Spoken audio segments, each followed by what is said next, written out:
brought Boomer to Jeff for training. Prior to him coming, he was aggressive towards people and other animals. If someone would come over, he would bark uncontrollably for 10 or 15 minutes. He was hard to calm down. He wouldn't listen. He was stubborn. And since he's come home, he can go outside and not be on a leash, greet people he doesn't know, be around other animals. He listens. He's patient now. He's more calm, and he's just a different dog. It's the best money we ever spent was helping Boomer become the dog that he was meant to be. Before I met Jeff, off-leash canine training, Boomer was really out of control, to say the least. People couldn't come to my door.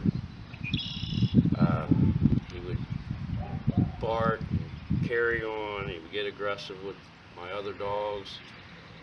And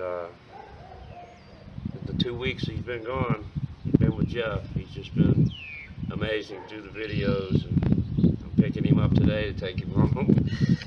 And it's just a world of difference, and I think it's the best thing